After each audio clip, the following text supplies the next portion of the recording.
Are you ready? The Philadelphia Eagles are Super Bowl champions. I was right. Let's go! I am the best. And here are your hosts, Jessica Town and Rob Lange. You're a jackass. Embrace the madness.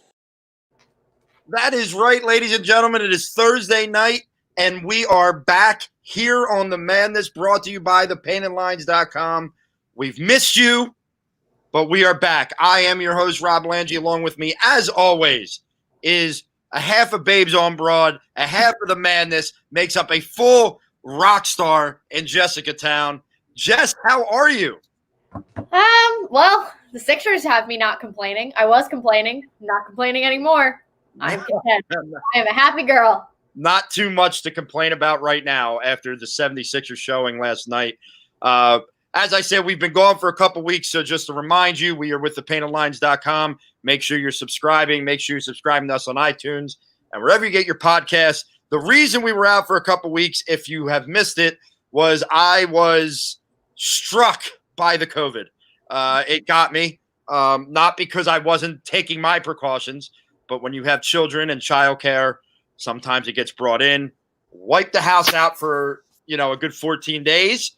But we have recovered, although mentally I don't know if I've recovered yet. I think that part's going to take a little bit longer. Like I might need 7 days away from all human beings. I haven't decided how I'm going to make that happen yet. But, yeah. Everything's closed again. So, yeah, I wish you the best of luck on that one. I'm just going to go out in the woods and live like a hermit for 7 days. I probably wouldn't last a day, though, because I'm scared of my own shadow. But You wouldn't last a day. There's bats out there. You know that? No, why we have to go to the bats? We had to go to the bats. Every time I see a bat, I think of that story. And it's never been so pleasant for me to see bats in my life until after you shared your deathly fear of bats. Well, I was just watching a movie with the girls actually 2 minutes ago, and there's a scene where like 1,000 bats are right above these two kids and just fly down at them. And I was like, well, I'm not watching this movie anymore. What movie was it? What was it? The Boy Who Cried Werewolf? Some Nickelodeon movie. I don't know. Yes, of course. All the weird stuff that's out there. But I don't want to talk about bats today. This is not Bat Day. This is Masterpiece Day. So, obviously before yesterday, the thought was we were going to have to just come on here and just bitch and complain to you for an hour and a half about the Philadelphia Eagles. And don't worry, we'll maybe have a rant session at the end just to kind of get our last rants out before they actually play a game again on Sunday. But yesterday, the 76ers fan base was starting to show their true colors again, because about 5 minutes into the trade window opening, people were getting pissed. Oh, this team's doing that. Here are the Sixers. They're sleeping. They're not doing anything. And they obviously didn't listen to Daryl Morey. What's that? I said they did everything. Yeah. Daryl Morey said it doesn't have to be right away. But what he didn't tell you was, but I can do a lot in 24 hours. And yesterday was one of these moments in being a sports fan that it was just like wizardry was taking place around you. And every time you turned around, there was just another, oh my God, moment. Even when there's rumors about Zach LaVine, there's rumors about Buddy Hield, there's rumors. And then it's like these other moves happen. You're like, wow, that's awesome. Not better, but that's awesome. And I figured, Jess, what we'll do is we could kind of go through the stages of the day and what our thoughts were as everything kind of took place. So about 2 or 3 hours before the draft, everybody was sitting down. I know I got yelled at because I was in the middle of an important conversation with Alyssa when I got a text. Oh, I'm sure that went well. And that did not go well. I got in quite a bit of trouble for that one. I feel like every time I talk to you, you're telling me about something stupid you did to get yelled at by your wife. It was like one of those things where like I couldn't look away from this stuff needs to stop happening at inopportune times. Like you remember that when Bryce Harper signed with the Phillies, I was in the middle of the big 20-week scan on Luka. Like I was in the room and I'm like, oh, what do I do? Do I look at the scan? But Bryce is a Philly. I don't know how to handle this.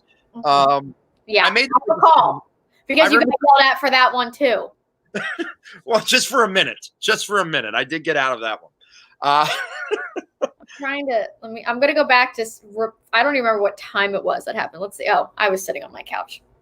No, it must be nice. No one was home. It was just me and Nola.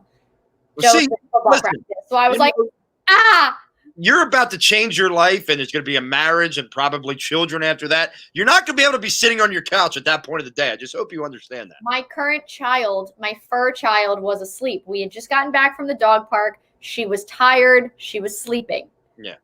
Try and take the kid to the park, and think they're going to be tired and sleep. It doesn't work. It doesn't. Maybe that's just the way you do it. I'm just letting you know. So anyway, so all of a sudden, you knew it was going to be difficult to move Al Horford. Mm-hmm. And a lot of people feared the only way they could do that was one of two ways: giving up their first-round pick last night or giving up somebody like a Matisse Thybulle just to get rid of that contract. Well, Daryl Morey decided, I'm going to do it my way, and he gets rid of a first-round pick 5 years from now. He gets rid of a second-round pick last night, which, remember, they had 4 second-round picks. And not only that, he gets rid of Al Horford. That right in its own right is great. Okay, in its own right is great. But then you start hearing about what's coming back to the Sixers. And you hear the name Danny Green, and you hear the name Terrence Ferguson. Now, no one knows what's going to happen because Daryl Morey's the type of guy that he could turn around and flip them right away. You don't know. But on the surface, what it looks like right now is the 76ers brought in a defensive-minded kid vet in Danny Green, who we all know can shoot the ball. He may not have had his best year last year, but we know Danny Green for what he is. And on top of that, in that series against the Sixers when he was in Toronto, we saw it. We're familiar. Yes, but his defense is something that is excellent, which you always love to have a guy that could D it up and score down the other end. Let's not let Terrence Ferguson just kind of slide under the radar either. Terrence Ferguson is a good defensive player. He's an athletic kid. He's a guy that could give you some nice minutes off of the bench. So you get rid of Horford. You get rid of all that money. You don't have to give up your first-round pick. You don't have to give up Matisse Thybulle. And you get Danny Green and Terrence Ferguson back. Danny Green was my number one choice for free agency 2 years ago. Forget the Jimmy Butlers and the Tobias Harrises. Forget that aspect of free agency in 2019. The one person that I wanted more than anyone was Danny Green. He was my number one hopeful. And my number two hopeful we'll get to later. But he was the one person who I was like, do you know who the Sixers need? It's Danny Green.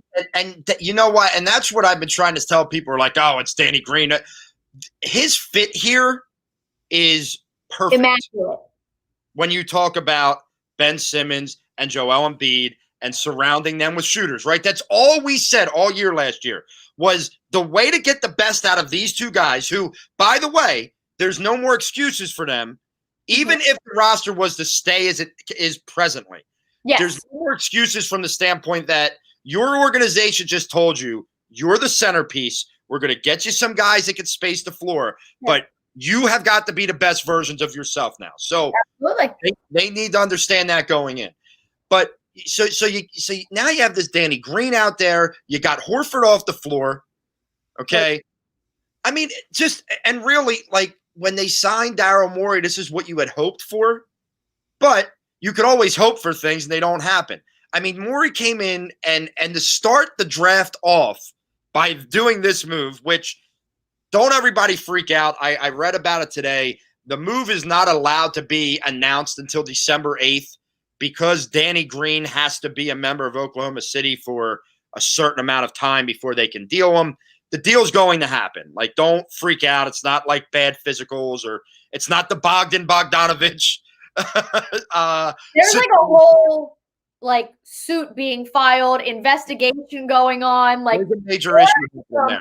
Some you know what. Yeah, there's a major issue happening there, no doubt about it. But this deal will get done, and I'm just so impressed that not only were they able to get rid of Al Horford's contract, but then to bring back useful players, useful vets. It's just great. It's just great. The fact that they were able to win that trade is unbelievable to me. Like, I always thought that getting rid of Al Horford we were going to have to bite the bullet somewhere, and we were going to have to make our peace with whatever happened just to get rid of Al and just to get rid of Al's contract. I never in a million years would have thought that the Sixers would come out like on top of that transaction. And getting a guy like Danny Green here is exactly what the Sixers need. I mean, you not only do you get a veteran, a career 40% three-point shooter who can also play defense, you just move that extra body that was clogging the lane. You just take him and you put him in the middle of nowhere, Oklahoma. It's lovely. I can't believe. And so at first when they were like, okay, we gave up Al Horford a first and a second, I was like, yikes. Okay. And then it's like 2025 and you're like, yeah. Okay. I mean, it's not even a pick next year. It's forget.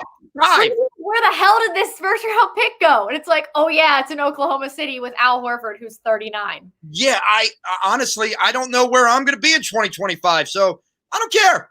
I don't care about a pick in 2025, where hopefully you're in the middle of trying to be a title contender still. So even that pick would be. We just finished a championship, and then we're like, where did that pick go? We just got home from the parade, and we're like, where's our first round pick? Yeah. Oh, that's all right. We don't need it because we have a title. So, Don't say title. No. We will have one. Yes. That's where we're going there. Speak it into existence. Manifest it. Let's go. Me and manifesting don't work out. I don't normally do that. Yeah, well, the last time you did it, you said the Dallas Cowboys were going to win the Super Bowl. And I also said the Eagles weren't very good, and everybody made fun of me about that too. Looks like I was right about one thing. I don't think anybody thought the Eagles were going to be like a good football team. I even said that I didn't think they were going to be a good football team. I just thought they would be better than they currently are. Miss 16-0 over here. I didn't predict 16-0 this year, actually. I think we had the same record for the Eagles. You just happened to have the Cowboys going 12-4. I had the Eagles at 8. I had the Eagles at 8-8, and I said they may get to 7-9. Which I don't think so. I think that's a stretch, even if they get to 7-9 at this point. I don't think you had them at 8. Did you have them at 8-8? I don't remember. I'll have to go look back. 8-8 or 9-7. Yeah. Well, that was. I don't talk about them right now. 9-7. Okay. And I don't want to talk about them. That was generous, apparently. Yes. Yeah. Well, we don't have to talk about that either because I want to talk about fun stuff. So, all right, Al Horford's gone. We're all gleeful as the draft. So here, oh man, we got 34 comments that I'm just seeing because I didn't have it up. So thank you to James and Drew, and Boston Superfan is back. Chris Coyle, that was my guy last night. So we did a 5-hour live stream last night. It was me, Dibes, Jason, Austin, Tiago, Dylan, Brock jumped on, and we just kind of live streamed our reactions, everything in the draft, including Chris Dibler having one of the worst nights of his life. But he did say I was on fire last night. However, I currently feel like the day after our wedding, everything hurts today. That typically happens, Dibes, when you drink Tito's for 5 straight hours. It's normally going to have that effect. Terrible. So there we go. Our man James is back. Maury's the GOAT. I think we all agree with that. All right. Nothing but respect for my president, Daryl Morey. Right. People still going after Al's sister. I'm not going there. I'm not going there at all. The funniest thing is, the Anna Horford that's been going around today tweeting random stuff is not her. No. That is our friend Real Prince Blue, who has made a living off doing this stuff. And people are buying it left and right, and it's kind of fun.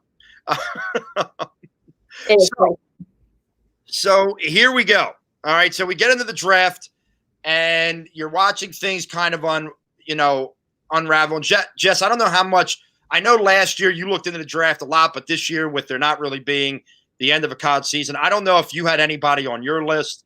that you were looking at? I know that I had a couple guys on mine, Cole Anthony being one of them, Tyrell Terry, because Dives had me in love with this kid because of the way he talked about him. And then they talked about Desmond Bain and a couple other guys. Did you have anybody else?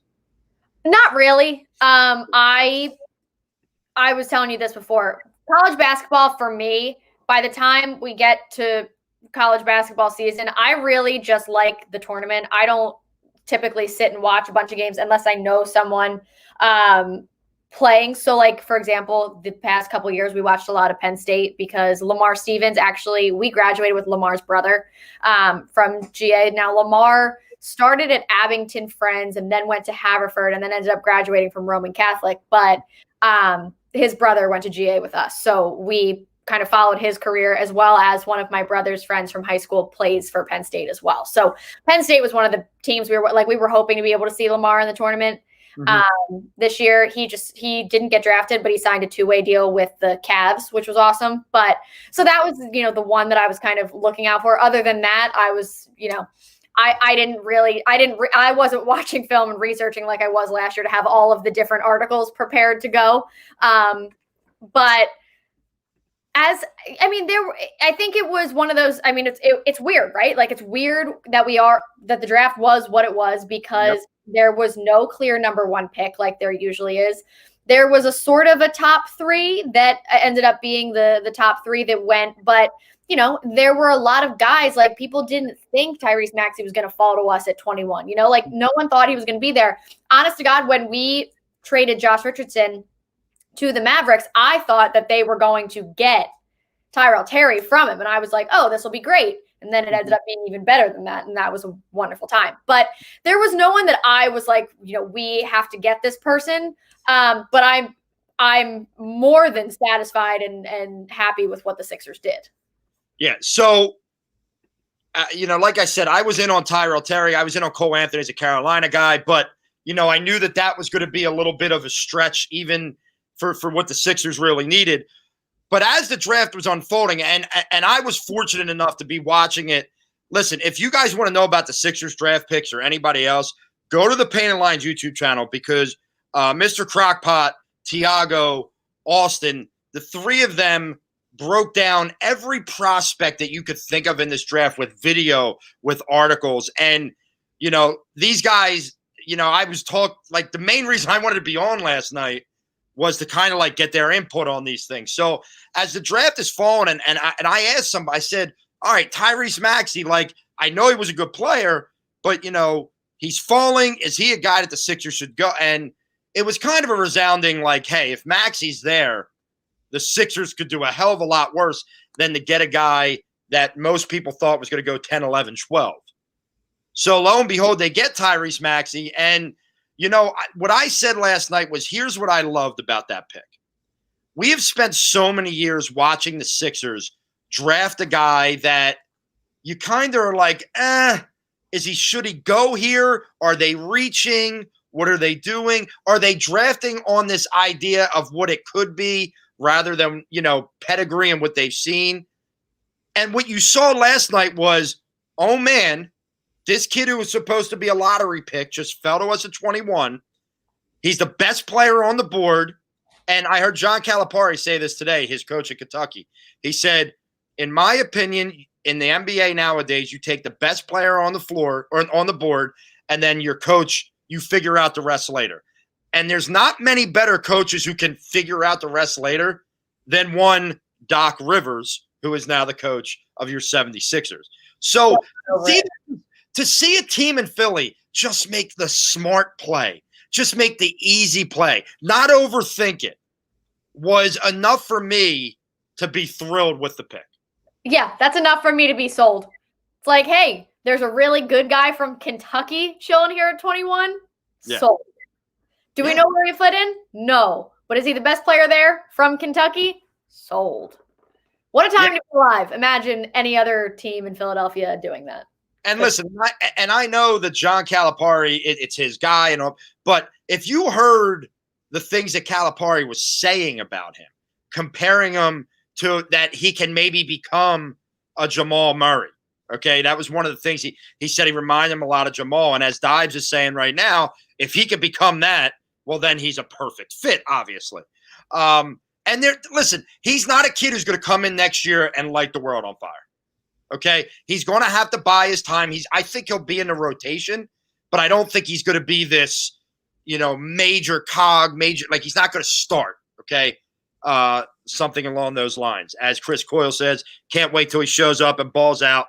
He thinks he get a good starting spot. I don't know if that's going to happen right off the bat, but all I know is you got a dog, right? You got a kid who defensively is going to get up in another guard's ass, and he ain't going to let him breathe. And that is something that I am thoroughly excited. And not only that, if you watched a bunch of videos that kind of came out on him today, that he's been, all off season, getting to the gym at 5 o'clock in the morning. He makes 700 to 1,000 shots a day before he leaves the gym. He's working out. He's trying to get better before he even knows he's just out there. He's a gym rat. You can't teach that. That's because his shooting really isn't. The only concern that I have is, I'm pretty tired of like them drafting people who they're like, well, his shooting needs work, and you're like, hey, why?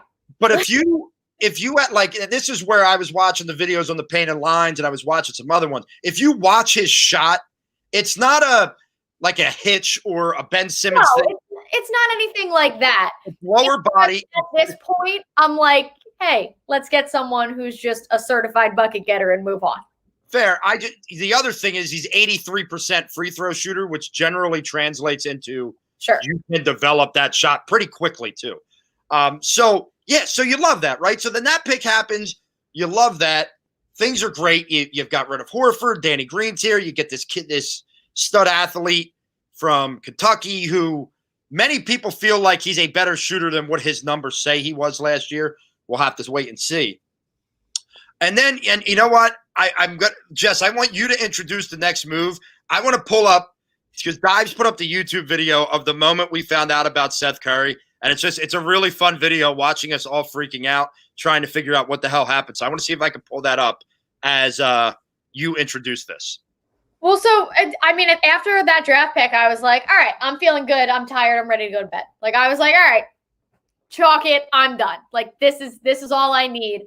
And then we're like slowly starting to gather and like, okay, like, let's turn off the lights. Like, let's start to wrap up the living room to go to bed. And all of a sudden I get this. So meanwhile, I have my Woj and Shams notifications on because I like to know things, not necessarily for the draft. They do kind of ruin the draft in that they tweet exactly who's picking who, like 3 picks ahead. And it's kind of annoying.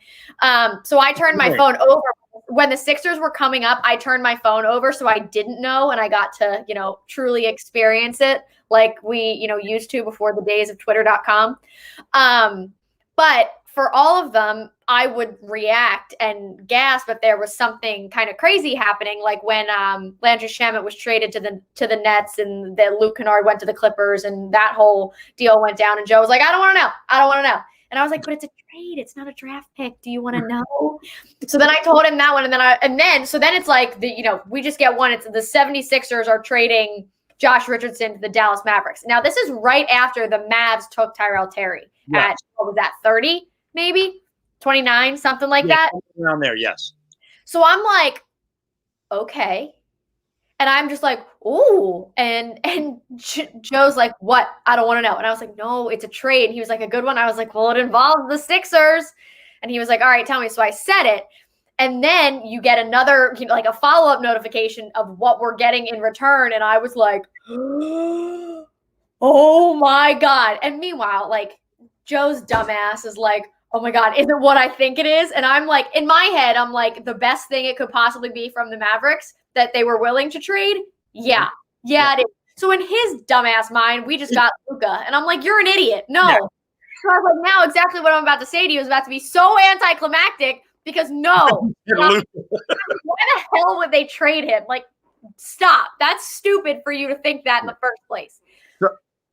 So I was just like, they got Seth Curry. And he was like, meanwhile, it was funny because he was like, that's the wrong Curry. And I was like, come on, man. And then I texted my dad, and my dad said the same exact thing. He was like, it's the wrong Curry. And I'm like, one of them has a better career 3-point percentage than the other, and it's the one that's now a Sixer. Yes. I am elated because he is the other one that I wanted in free agency 2 years ago. I thought the perfect fits for the Sixers would have been to sign Danny Green and to sign Seth Curry. They were the two people that I wanted more than anything in 2019. And Elton did not listen to me. No. And I'll be honest with you, I started pounding the pavement for Seth Curry like before this last contract. Like I wanted him a few years ago. A while ago, I remember that. I thought he was a perfect fit for this squad, but I want to share the screen. So I want to show you. So at this point, and I want to make it very clear, you are going to hear me make a comment about Seth Curry before I knew, like within 30 seconds before I knew it was Seth Curry. So I feel like, I spoke it into existence, even though I did nothing of the sort. All right, let me see if I can share the screen here. Okay, we're going to give this a go. See what happens. We tried this once before and it worked. So let's. There it is. All right. So, oh boy, it's getting crazy. All right. Is it working? Can you see my screen? I can indeed see your screen. All right. Can we hear the screen? He's still doing the NBA. But, whoa. It was because of Christian Lane. Got Tristan to Dallas. What's going on? Whoa. What's happening? What's happening, guys? Keep me updated. What's going on? Whoa. We got some. Oh, yeah. Shams tweeted it. Oh, well, we're getting something. It just says Philadelphia finalizing it, trading Josh Richardson to Dallas. Sources tell The Athletic. There's nothing else to it right now. Uh-oh. What is happening, guys? Come on, guys. Got traded. We got to find out for what. Just being told, if they somehow get Seth Curry back in a friggin' deal, that would be awesome, dude. I'll lose my shit tonight. Seth? No, hang on. I'm making that up. I just am saying that would be amazing. Dude, what is it? Luka. No, it's Seth Curry. It's Seth Curry. Oh, my God. Are you kidding me? Let's go. Oh, my God. What a deal. What happened? They got Seth Curry. Seth Curry's coming to Philly? Are you kidding me? Yo. All right. So I'm done right now on that. But this is too much. This is too much. What I love about one of those things where it's two mirrors next to each other and it just was going back and forth into oblivion. Oh, that just hurt my eyeballs. Are we good? Yes, now we're fine. So the two things I want to call out on that is, first, me just putting it in my mind like, oh, Seth Curry would be like a pipe dream, and then it happening. Secondly, I want to talk about Dibes being so Tito's up that even after a minute of saying it's Seth Curry, Dibes jumped in and said, yo, wait a minute, guys, what happened? Which made it even better because he had no idea what was happening. But so if it couldn't have been a better night, you then had, as you said, Jess, by 3-point percentage in career, one of the all-time highest ones right now, you add Seth Curry to this roster. And the dream we've had for a couple years of adding the Tito. Exactly. The dream we had came alive. I'm so happy. Seth Curry was a 76er. I'm so happy. I can't even begin to describe to you how happy I am, and we still have plenty of time for Daryl Morey to make me happier. I'm elated. I mean, it's and Dodge is just letting you know why he looked like he was staring into oblivion at that moment. But it's in 24 hours, they restructured the roster to make it one that we can be excited about, even if they put it out as constructed right now. Is it a title roster right now? No. But it's a roster that you got shooters, you got some superstars, you got defenders. And they haven't started free agency yet. That starts tomorrow. That starts Friday night at 6:00. My God, I can't wait. So much better than Sunday at 6:00. Can you imagine trying to deal with the Eagles and also free agency at the same time? I'd kill myself. No, I'm not. You know what? If the Sixers just keep doing what they're doing, maybe I won't even watch the Eagles. That's a lie. I'm lying. You know I'm gonna watch. Yeah. Why do you lie? Why you lie? I don't know. I mean, you're absolutely right in terms of the Sixers roster. I mean, keep in mind that you still have two guys in Joel Embiid and Ben Simmons that have not even reached their ceilings yet. And obviously, we're all hopeful that with bringing a new voice in here, bringing a guy like Doc Rivers in here, he'll give them that, swift kick in the booty that they need, and they will take that next step. But regardless of what happens with that, I mean, Ben Simmons led the league last season in 3-point assists with no shooters. With guys who were supposed to be shooters, they let me down quite a lot. But he still led the league. Like, think about where these guys can go. I mean, it shouldn't have taken this long for – it doesn't even need to be a GM. For anybody in their right mind in the front office of this organization to construct a roster that highlights the strengths of their star players. It's what we've been talking about with Doug Pederson this whole time. He's quite literally designing an offense that does not highlight the strength of his quarterback. Mm-hmm. That is what the Sixers have been doing for the last 5 years. Not doing anything that highlights the strengths of their star players and does everything possible to minimize the weaknesses. They've actually maximized the weaknesses of both of their, hopefully perennial all-star, cornerstones of the franchise. So I'm excited to see someone who finally has constructed the proper kind of roster around these guys and what they're actually going to do with it. And that's the exciting thing is you have the roster that I think we all had hoped for. As far as you got shooters, you have Ben, you have Joe, you haven't had to give any of them up. You didn't have to trade. You traded a couple second-round picks last night. But I said what I loved was you weren't selling these second-round picks for more second-round picks next year. You sold them for assets. You sold them for players who are going to make you a better team this year because now you have more spacing. You have more of a presence in major roles in today's NBA. And, I know right now, so obviously everyone is still asking, okay, what next? Like, what's going to happen next? I do want to get to one other pick, but I'll talk about that in a minute. So the Clever One asks us, how realistic do you think it is to get Zach LaVine? I don't know how you make that move now because now, granted, this is something we talked about last night. You have a lot of these wing type of players now, these Terrence Fergusons, Matisse Thybulle, Danny Green. You have a lot of guys that do the same thing almost.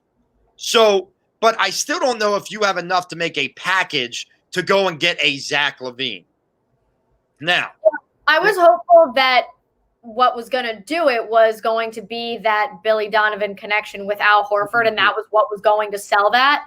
I don't know exactly what would sell that at this point without having to give up guys like a Matisse Thybulle, which up to this point, it seems as if he's been pretty untouchable and the Sixers have not been willing to include him in any sort of package, which I really like because I think Matisse, everything he provides and where he could go, I think he's a really good piece for this franchise and for the team that they have right now. I don't really know what it would take to be able to get a guy like Zach LaVine here. In terms of, I think the only other, kind of conversation was potentially trying to get Josh Richardson out there because their salary for the upcoming season was comparable. So that contract would have been able to change out pretty easily. But at this point, I don't really know what they would be able to do to get him here. That's seeming more and more like a pipe dream as I think LaVine is a pipe dream. Now there's a lot of whispers still kind of floating around, and there's something out there. First of all, it seems like the Sixers did have a package ready to go to offer to Sacramento in a Buddy Hield type of situation. I don't know if that's still a possibility, but to do anything like that, Danny Green would probably have to get flipped from a money standpoint because he's getting $15 million this year. So I don't know if the moves that the Sixers are going to make at this point are going to net you those bigger name guys.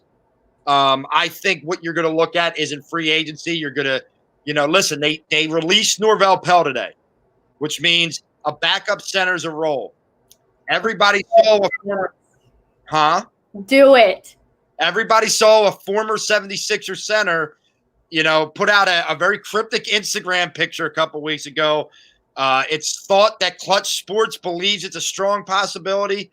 Maybe you see the return of Nerlens Noel in the role that Nerlens Noel, in my opinion, was always made for, which was that backup center to provide you some rim protection and some athleticism off the bench. That was always my stance on Noel. I just didn't think he was a starter in this league. If you get him, if he wants to come back here and take a little less and be the backup for the 15 to 20 minutes that Joe's off the court, absolutely. I mean, it's a no-brainer now that you've decided you're moving on from a Norvell Pell.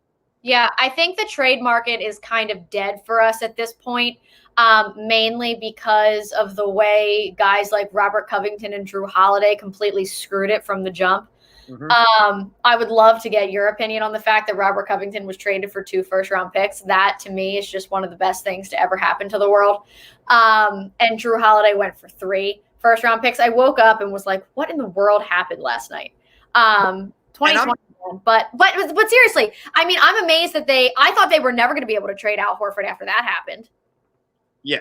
And that was the key. Like, I really thought that a Levine or a Hield or something like that could happen. But when you saw those deals go down, you figured that if they're backing up the truck for guys like that, it's going to be really hard to put together a package for one of these other guys. So, sure. Chris brings up a great point that Noel's a perfect fit, mostly because of his ability to roll to the basket. And we all know that Doc Rivers they're going to be a pick and roll team this year. That's what Doc loves to do. I think you're going to see Tobias flourish in that role that he had out in LA, where he was involved in those pick and rolls a lot more. I can't wait people to shut the hell up about Tobias and his contract. I can't wait for Doc Rivers. I agree. I totally agree. And people they're not moving the Tobias contract. Like, you just get over that. It's not happening. I like Tobias. I don't want them to move him. No, I think Tobias is your leader. I think he's your leader on this team. I think Danny Green, if he's here, comes in and gives you that veteran championship pedigree type of leader. So they have those leading vets. They have those young superstars that have to grow into their role now, and they're getting these role players to play specific. They're formulating an actual roster, which is what we've been, pining for a while. What a time to be alive it is. For the Sixers, great time to be alive.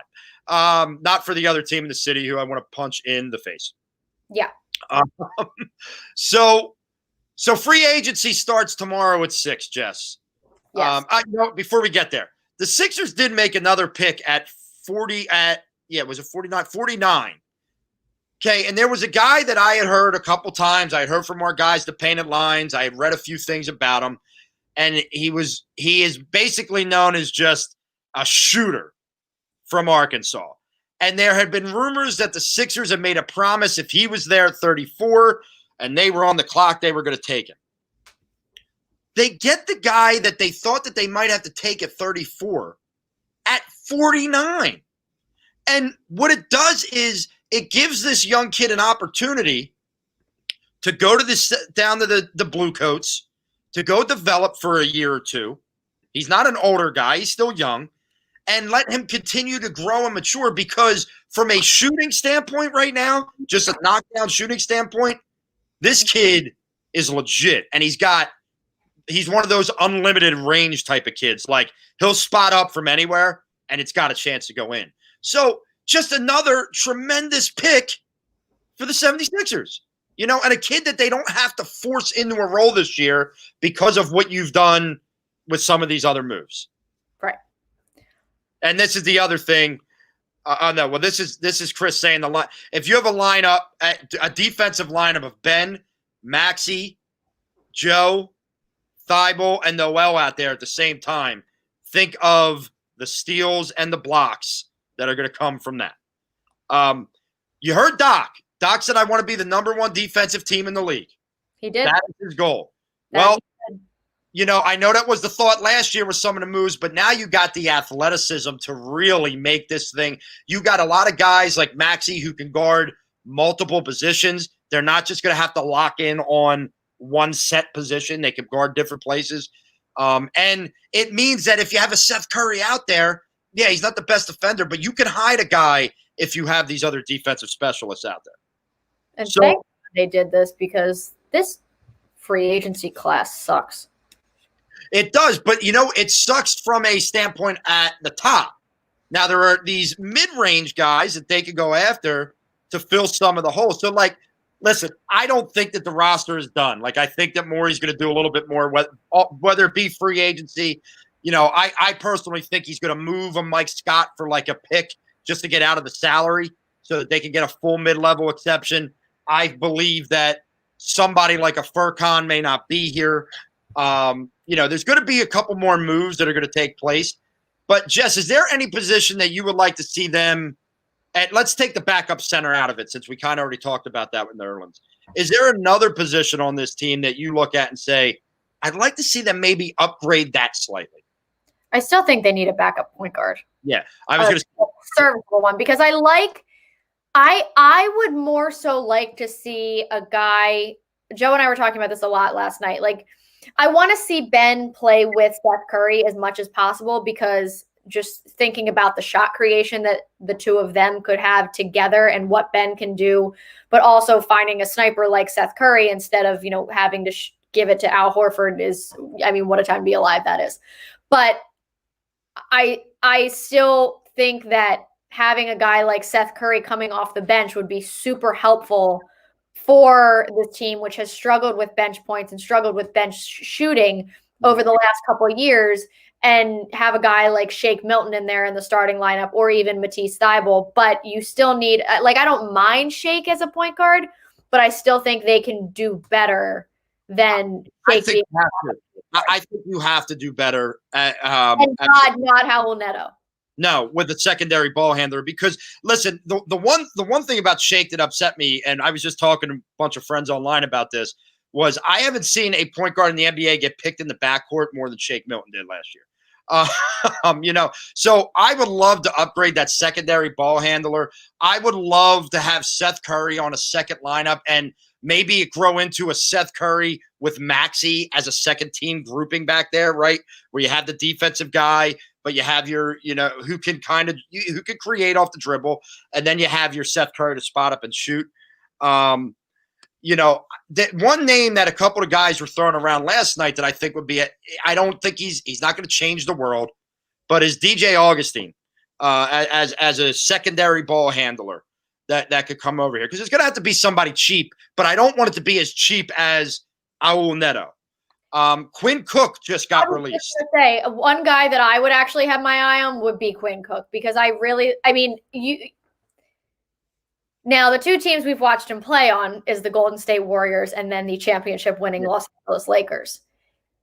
He did more for the Warriors than he did for the Lakers, but he did a lot for the Warriors, and especially in times when Steph Curry was hurt. That last year that they won their last championship, there were a couple times when Steph had some injuries that year, and he spent a couple weeks here and there not on the court.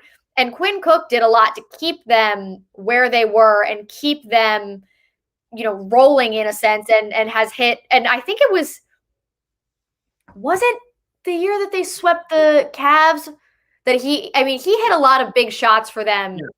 In that game one that they went to overtime, because Quinn Cook was out there hitting big shots. So I think he's a guy who I would absolutely consider and be thrilled with over Howell Neto.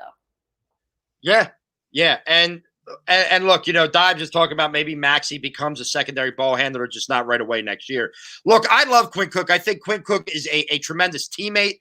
He's a guy that he'll do whatever's asked of him. If you're only asking 6 minutes from him, Quinn Cook will say, fine, I'm going to make him the best 6 minutes I can.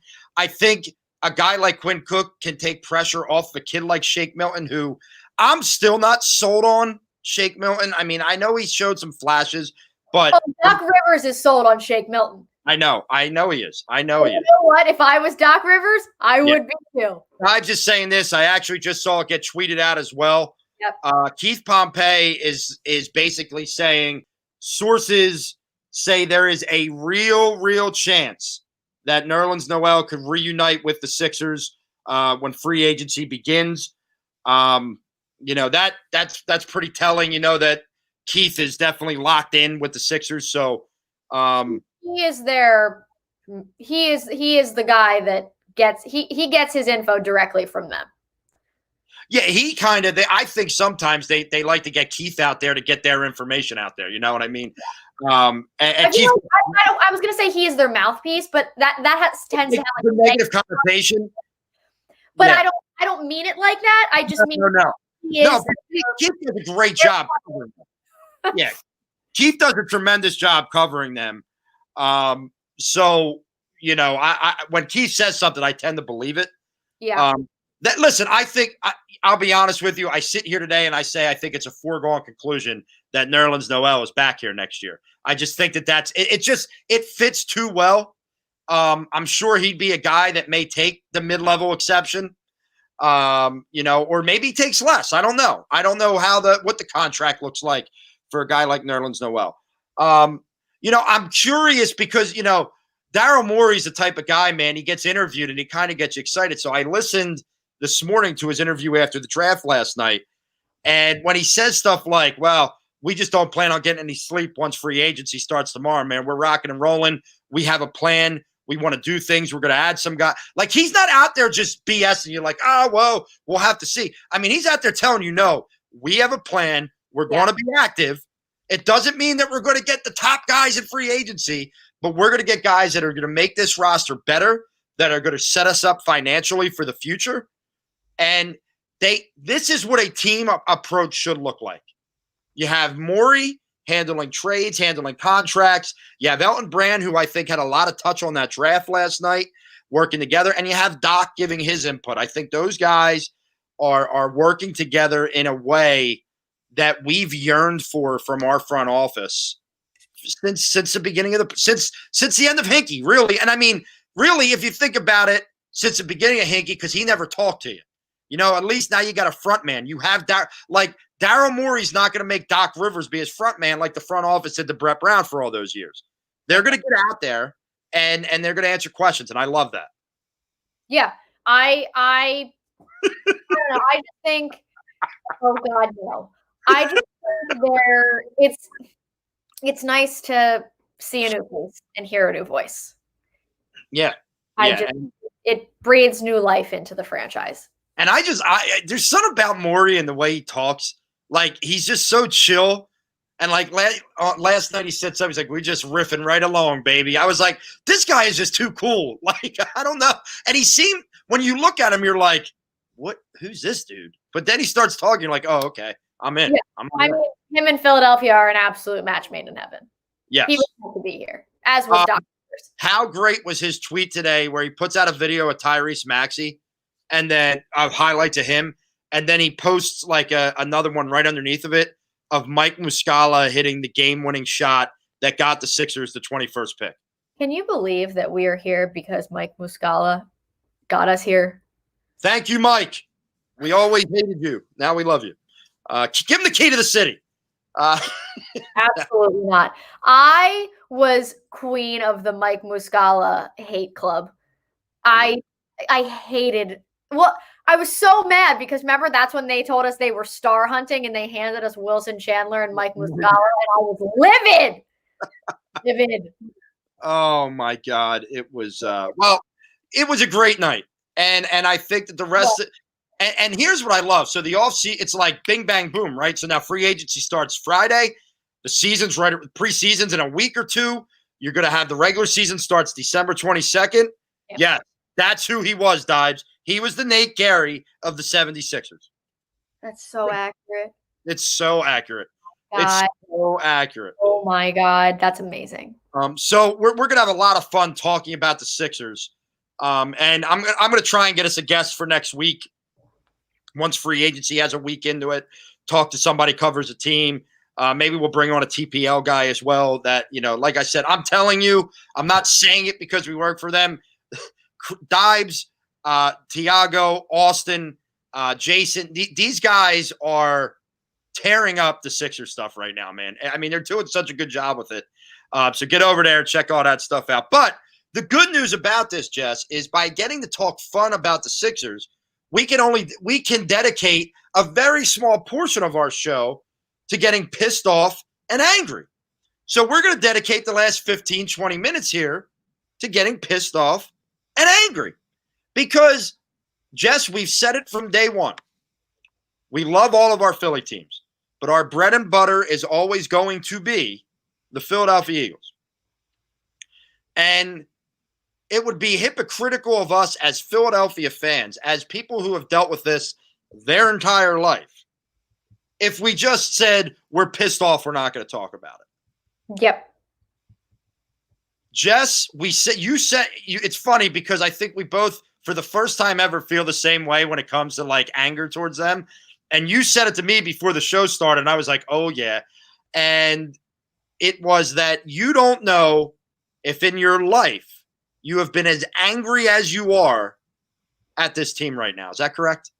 Yeah, I don't know if I've ever hated the Philadelphia Eagles more than I do right this second. And you know me, I love them. I am the most positive human being. I'm still going to pick them to win on Sunday. I will die for my Philadelphia Eagles. I've just never been more angry at them than I am right now because I'm just so tired of saying the same thing week in and week out, and they're struggling with the same things week in and week out, and they're losing football games the same ways week in and week out. There's no excuse for the defense to be as poor as they are with the amount of money they're getting paid and some of the names that are on that line. There's no reason that Daniel Jones should look like friggin' Peyton Manning out here with Kyler Murray's speed because the defensive line is just that bad, which is pathetic.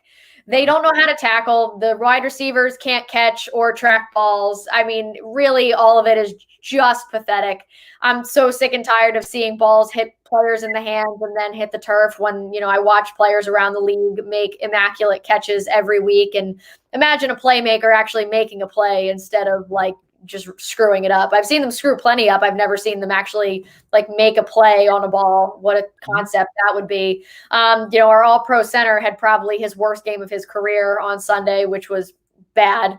Doug Pederson is trying to force Jalen Hurts down our throats, which I'm pretty over at this point. I was over it probably 15 seconds after Roger Goodell said his name and said he was being drafted to the Philadelphia Eagles. But, I mean, this is just getting worse. They're forcing Carson Wentz into a box, and it's clearly not working for him. And you can see that, and I don't know why you and I can sit here and talk about the kinds of plays that need to be called to make this Eagles offense run. But for some reason, our Super Bowl winning head coach can't do it. Yeah, and, Chris Quill says they're almost unwatchable. I'll take the almost out. They're unwatchable. The thing is, here in Philly, we're going to watch them regardless. It's just what we do, right? It's that illness, that disease. We can't turn away. It's almost like, you talk about a car wreck. You can't turn away. But in Philly, it's just watching the Eagles is always like that for us. If you're not an Eagles fan, they're unwatchable. You can't watch them. Mm-hmm. It's a vanilla, boring, mundane style of football. It's arrogance to a T with their two major coaches in Schwartz and Doug Pederson. It's not good quarterback play.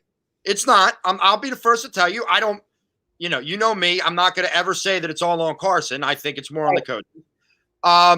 The offensive line, the interior offensive line has just been so pathetic. And once again, why you wanted to just slid Jason Peters into that left guard spot instead of playing Sue Opata and let Jordan Mailata continue to play well as he was at the left tackle position, I don't know. You pay all this money on a defensive line that allows the Giants to friggin' gash them with the run. I don't know where Javon Hargrave has been all season, Mr. Big signing that you wanted to sell us on when you should have been out there paying for linebackers or other positions of need. Linebackers are what they are. the corners. I mean, look, I love Darius Slay.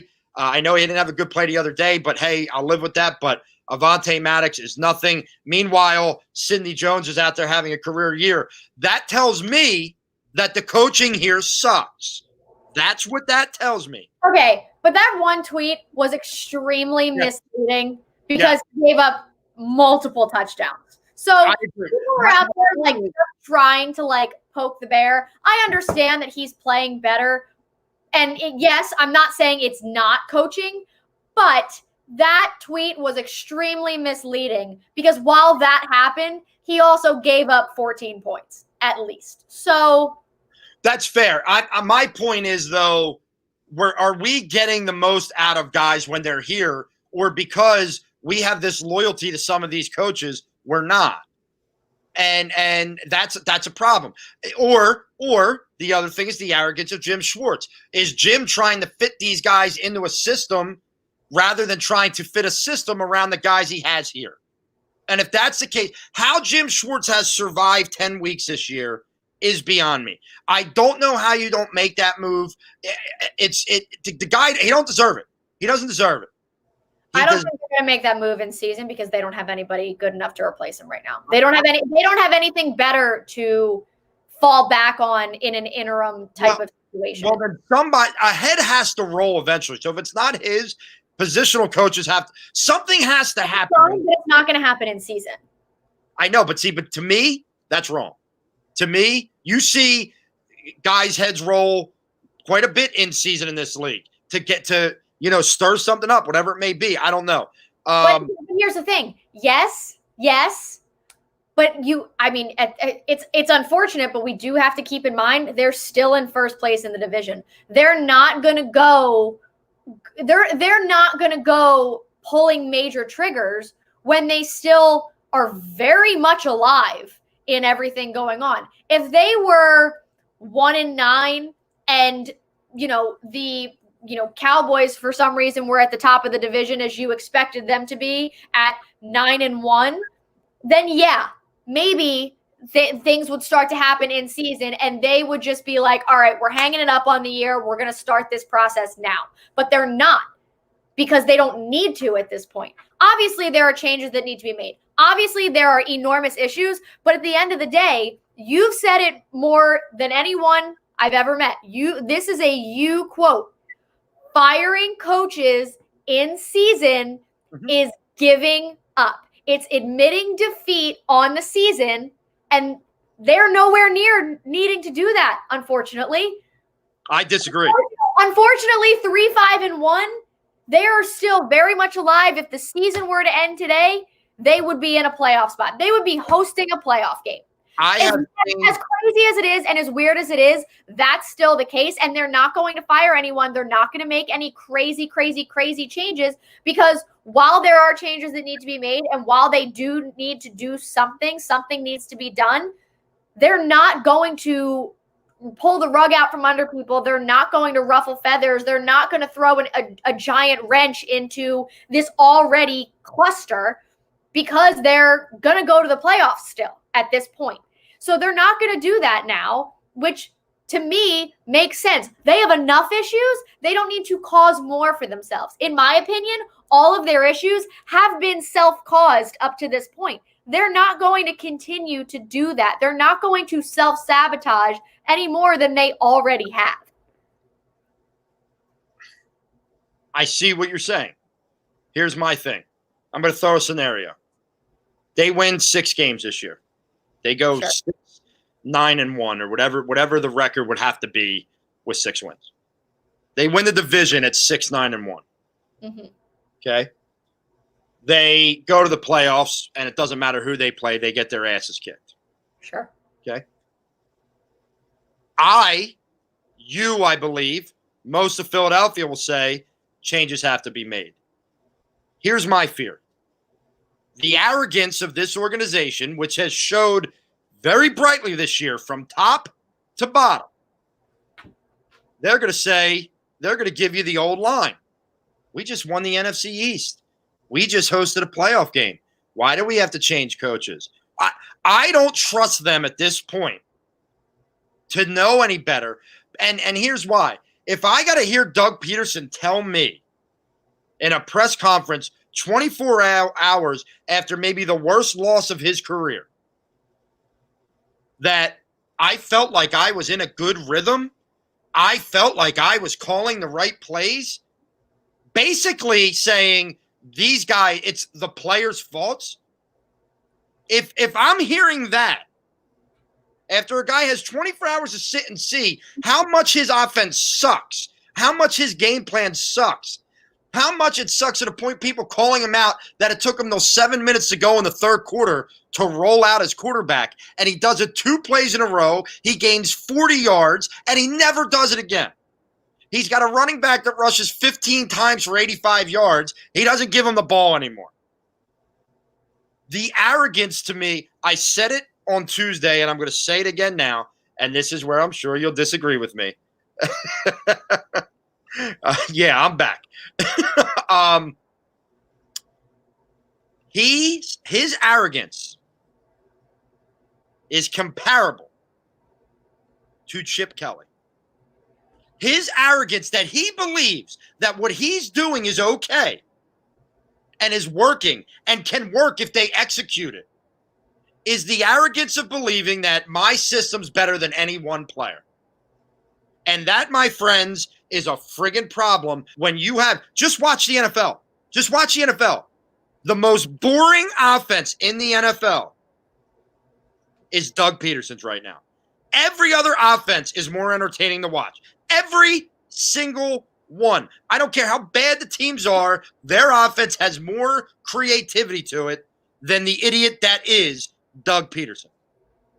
And I wouldn't go as far as calling Doug Pederson an idiot. I think you're an idiot for believing anything he says in his press conferences or still even listening to the press conferences of any kind. I stopped listening to those years ago because it's the same BS that Andy Reid. It's the same thing. It's the same exact thing. It's why people couldn't stand Andy Reid. Now everyone wants to pretend that they love Andy Reid because he is somewhere else.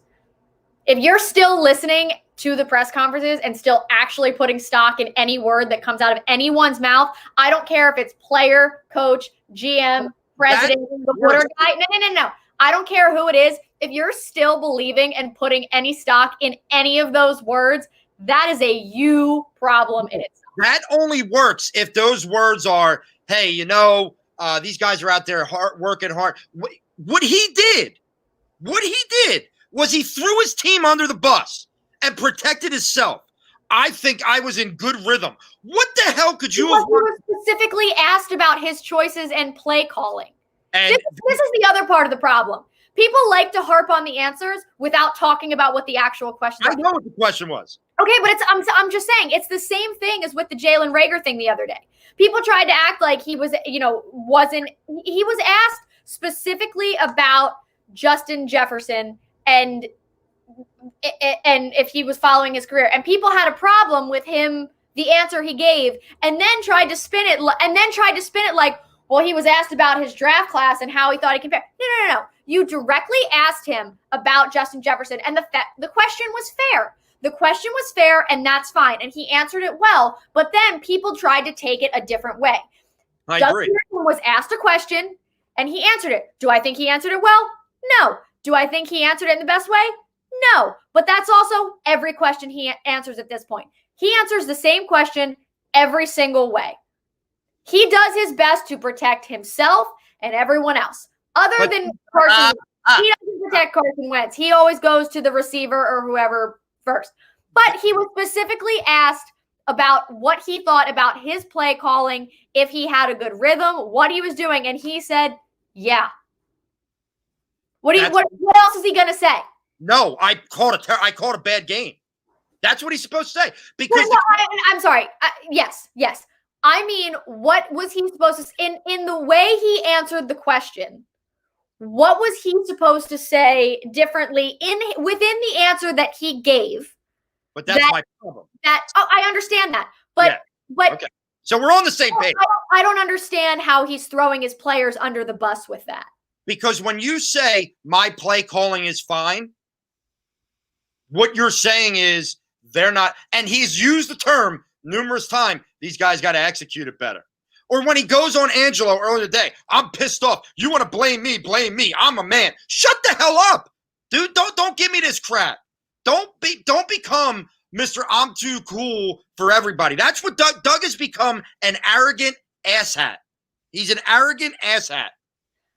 I don't know if it's now. I don't in the way he has been calling games.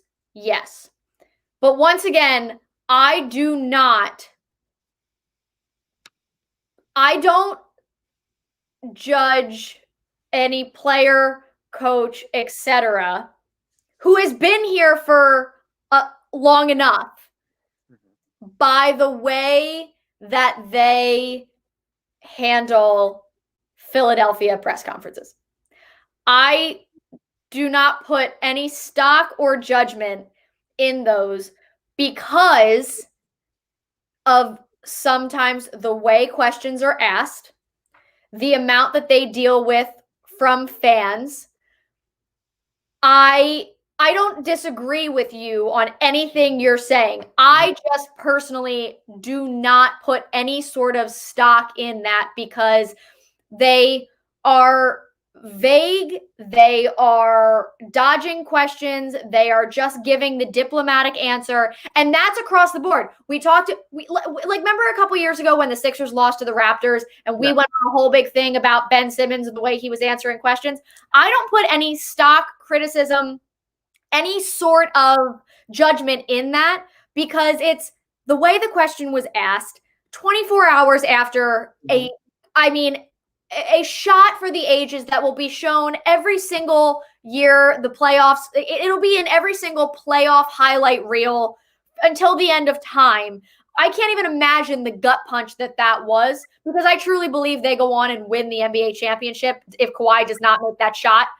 Mm-hmm. But that's my point is like, if we want to talk about Doug being arrogant and being an asshat because of the way he's been calling games and the way that the team has been performing, that's fine. But if we're going off of press conferences, I 100% am not. I'm not on board.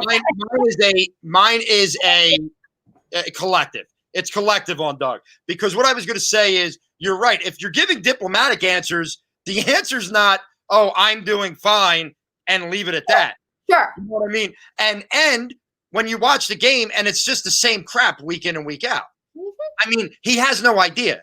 The Jalen Hurts, there's no rhythm to the Jalen Hurts plays. The 2-point conversion, the 2-point conversions make no sense. When you're down 4 and you kick an extra point to make it a field goal game, and then his line of reasoning was, okay, well, yeah, but if we make it, a field goal wins the game. Guess what? Your kicker's struggling with a confidence issue, and you won't put him out there on an extra point to, I don't know, maybe build up some confidence, seeing the ball go through the uprights. What makes you think he's going to make the field goal? You got no confidence in the kid. They literally benched him against the Cowboys. Other than he wasn't in there, he didn't play. And that's what I mean. So you've destroyed his confidence too. Now, I don't know who that is, if it's Dave Fit, whatever. But the bottom line is I'm talking on a collective source. The 2 coaches that have the most say over the game plan every week are their arrogance. Their arrogance is costing this football team. I don't disagree. I don't disagree with that at all. And I think that I'm totally with you there. Doug has been my biggest problem this year by far. Mm-hmm. And it's unfortunate because there are times when, players can overcome that. And I think that there have been times this year where Carson and the offense have overcome some of the ridiculousness that is Doug Pederson and his decision-making of this year. Sunday was a time when not only was the play calling abysmal, the drops were bad, the bad snaps. Carson sailed, I think, 2 balls in there. He also tripped over his own feet at one point. And I don't say this saying Carson goes without blame, but, I also think that on my list of problems, he's at the bottom at this point, and Doug Pederson is 100% at the top. Now, a lot of people want Doug to get fired. I personally do not want Doug Pederson fired, and I don't think he should be fired. He won a Super Bowl 3 years ago, and then the last 2 years, they looked like they were dead in the water, and he was able to, Carson didn't do it. Nick didn't do it by themselves when they got them back into the playoffs these last 2 years. I mean, Carson went out there and made the plays, but coaching.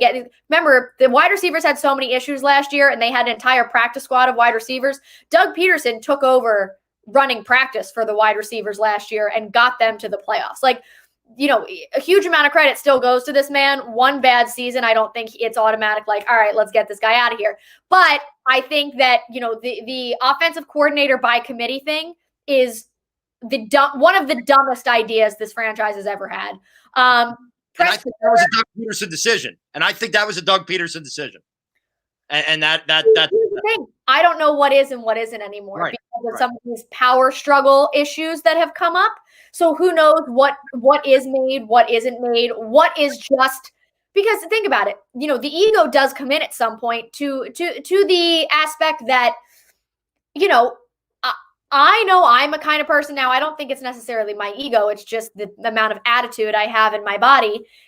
When things like that happen, I want to do everything to give a big hey, F you kind of deal. You know what I mean? So how much of that is Doug Pederson just trying to be all right, well, if Howie's going to do this, I'm going to do this. And that's how they've been operating. So if, you know what I mean? That's kind of where I'm what goes on here? But so I think that's bad. And I also would love to know what the hell Press Taylor has been doing to keep his job for the last couple of years. Now, again, I'm never going to sit here and say this person should be fired. I don't believe in that. That's not who I am as a person. Not going to do it. He should be fired.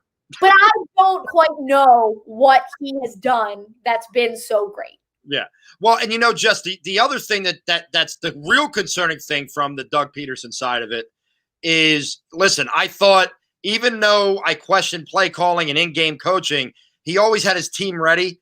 I saw a very unenthused Philadelphia Eagles team on that field Sunday coming off a bye week. And it goes back to something me and you talked before the season. You miss a guy like Malcolm Jenkins to be that vocal leader, don't you? I mean, they don't have it.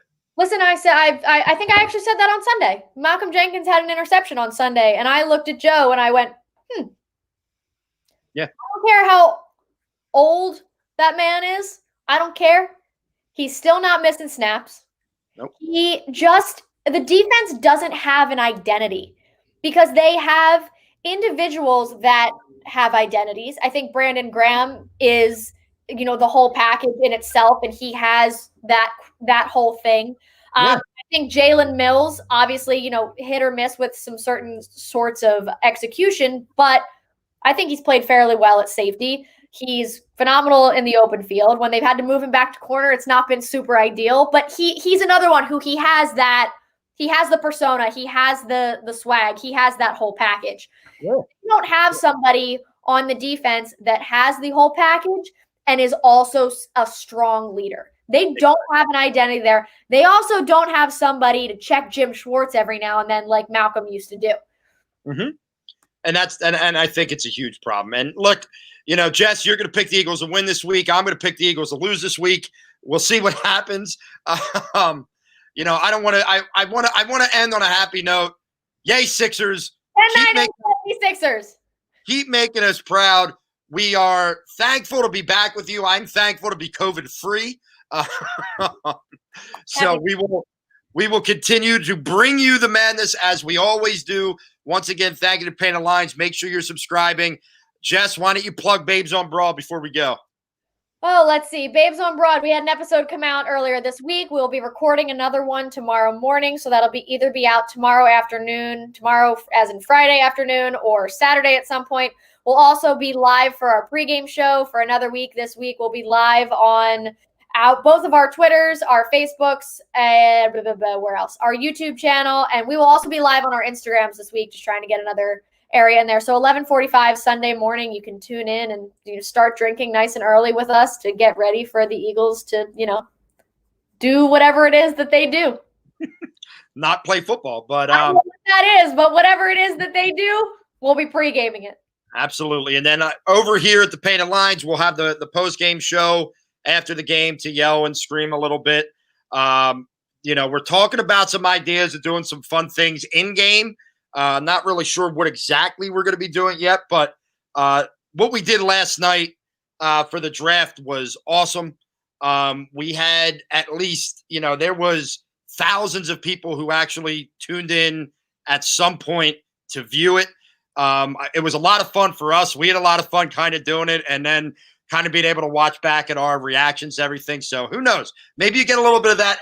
I mean, Jess, would there be a more fun thing to do than mock Rob watching an Eagles game live? That'd be pretty freaking funny. Like to be watching the Eagles, but also watching my reaction to the Eagles. It sounds like a great time. See, I would do that, but I don't think anyone in the world needs to hear the things that I say during Eagles games. That's the one good thing about Party on Bro. Me and you, we have a classy show here, Jess. We like to keep it as classy. Yeah. We're a little different on Party on Bro. It's not as classy over there when we get rolling. But thanks everybody for tuning in tonight. We actually had a nice turnout tonight. A lot of people watching, a lot of people chatting with us. We appreciate it. Make sure you're subscribing to the podcast. Until next week, for Jessica Town, I am Rob Lange. Embrace the madness, everybody. Bye-bye.